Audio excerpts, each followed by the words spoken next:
I want to talk about a documentary that I watched the other day on Disney Plus that I think everyone should check out, especially if you're a fan of music and musical scores. If you're a fan of Spielberg films, George Lucas, you've got to check out Music by John Williams.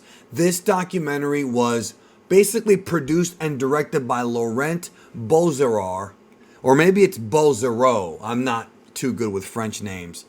And it's a look into the wonderful history of John Williams' music and the legendary scores he's put together. This documentary is one that I've kind of wanted to actually see for a very long time.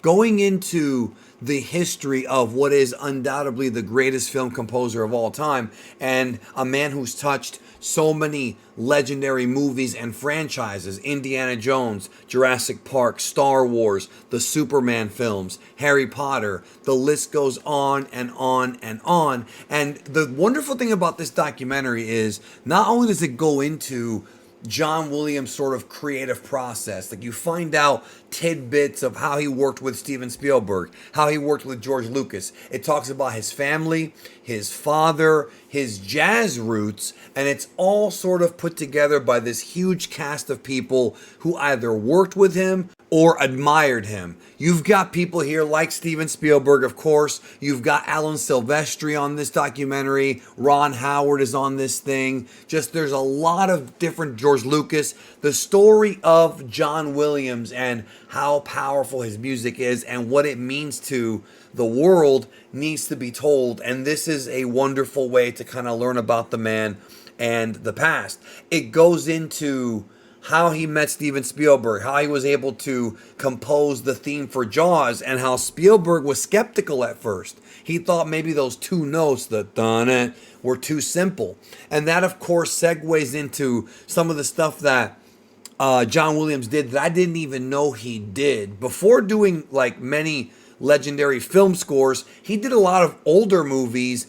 Again, stuff I didn't even know he did, as well as TV shows. Like, for example, I didn't know he worked on Gilligan's Island. I didn't know he worked on Lost in Space. And I'm not saying that because I don't respect the man. I'm saying that because his catalog is so vast and there's so many great things he's done that I don't know if there's ever going to be a composer who's going to even come close to matching him. You know, one of the things that J.J. Abrams says on this documentary that really stood out is he says that one of John Williams' movie scores, just one, is enough to overshadow a composer's entire career. And that's true. I mean, pick up any piece of music that you want from a John Williams catalog and listen to it start to finish. And it's just classic after classic after classic. The man doesn't miss. And this talks about that. You know, they go into the story of how he started going into the jazz and how George Lucas was skeptical because he heard that he was just a jazz guy. But then for Star Wars, they were able to get the London Orchestra to help John Williams come up with these legendary themes. They also showed, and I was really happy to see this, some of the temp tracks. You know, for those who don't know, when a director's making a movie, before the composer can make the music, sometimes what they'll do is they'll put temporary music in the movie, either from other movies or other pieces of classical music as a reference. So there's like basically existing music there for the composer to kind of get ideas of what the vibe is and kind of make his own theme that fits that sort of emotion. This is something that many movies have done throughout history. It's nothing new. Temp tracks have always existed. There's a very interesting story about how Steven Spielberg actually used some of John Williams' own music for Jaws until Williams came in and kind of added this flair of this sort of nautical adventure. And I like how it wound up being sort of this hybrid, the Jaws soundtrack, this like adventure music mixed with this horror music, because a lot of the stuff that Spielberg had as temp tracks were like just kind of, you know, violin noises and things you would associate with like horror and suspense, which is definitely what Jaws was. So if you're a fan of Jaws, you should watch this movie, this documentary. And then sort of Williams and Spielberg collaborated together, and they ask a lot of different people. They interview musicians on here from all walks of life about the Spielberg-John Williams combo and how well it worked. And all of the classic memories they put together. And they really discuss how when you hear the leitmotifs, they go into this with Star Wars, you immediately associate it with not only characters, but also moments in your life, not just moments in the film. And they show, for example, and I actually got emotional when this happened when I was in the movie theater watching the film. The moment in The Force Awakens where Han and Leia first lay eyes on each other. I mean, I was emo as hell when I saw that, and you hear the Leia theme from the original trilogy. Like, that's a moment people have waited decades for. And again, I know the sequel trilogy wound up being a mess, but that moment in time right there, seeing them kind of go face to face, was powerful.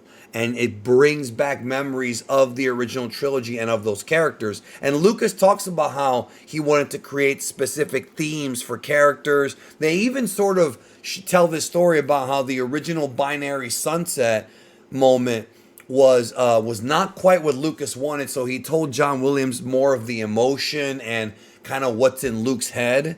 And then John Williams says, "I'll have something tomorrow." Goes home that night, comes back with the Binary Sunset theme, one of the most memorable and beautiful pieces of music in Star Wars, and that's saying something. And the scene where Luke's looking at the sunset and he's frustrated because he wants to go on an adventure. Like, it's just amazing. And the whole documentary is a tribute to the guy's genius. How he was able to, within a night, one evening, come up with a theme that perfectly illustrated what Luke was feeling in that moment. Really, really, I mean, John Williams' talent is like something that has to be given by God. Like, it's just very few human beings are wired like that, to be able to come up with music just by you telling them, okay, this is the emotion. Can you get it? And there's obviously other composers that can do it, and they're all talented, incredibly talented. It's just that John Williams does it every time.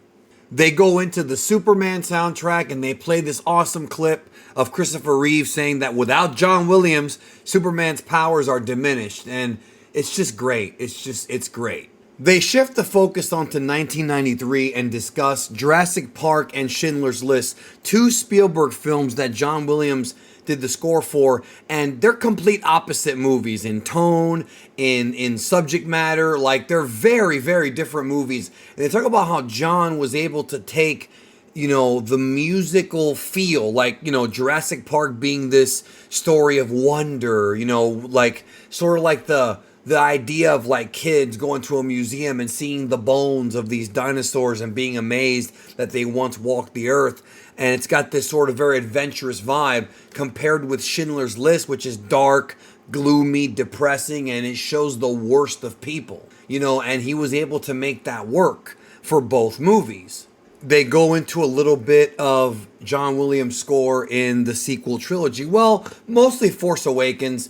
And look, like it or not, I know that the films are not very good. But the Rey theme and a lot of the themes he came up with for that film, well, the Rey theme specifically, is amazing. And it makes me feel things. And it just, when I hear it though, it also brings up feelings of just like sadness because the trilogy wound up not being great. And it could have been great, but the music is not why the trilogy wasn't great. That's maybe the one thing that was objectively good about those movies. They even go into John Williams' work on JFK from Oliver Stone and how different that was. John Williams manages to sound different but yet familiar. So I'm not going to go into the rest of the documentary. There's a lot to talk about, but watch it yourself. It is on Disney Plus right now. It's called Music by John Williams. And look, he doesn't have to be your favorite composer. There's a lot of them out there. Alan Silvestri, Hans Zimmer, Danny Elfman. But if you don't have John Williams in your top 5, then your list just has no credibility. And that's the bottom line. Thank you for watching.